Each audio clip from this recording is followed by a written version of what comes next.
CSK versus Mumbai Indians మ్యాచ్లో సంజు శాంసన్ ఆకాశమే హద్దుగా చెలరేగిపోయాడు.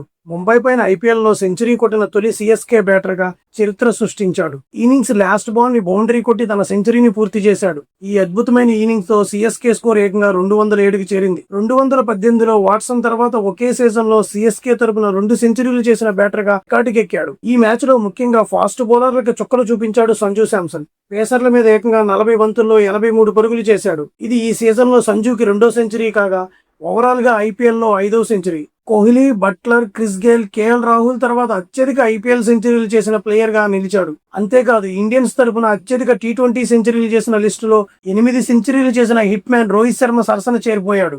ఈ విధ్వంసం తర్వాత గ్రౌండ్ మొత్తం స్టాండింగ్ ఓవేషన్ ఇచ్చింది. డ్రెస్సింగ్ రూమ్ కి వెళ్లేటప్పుడు India T20 captain Suryakumar Yadav, Bumrah, Tilak Varma అలాగే సిఎస్కే కోచ్ ఫ్లెమింగ్ సంజుని హగ్ చేసుకుని అభినందించిన తీరు మ్యాచ్ కే హైలైట్. సిఎస్కే జెర్సీలో సంజుబాయ్ బ్యాటింగ్ మీకెలా అనిపించిందో కామెంట్ చేయండి.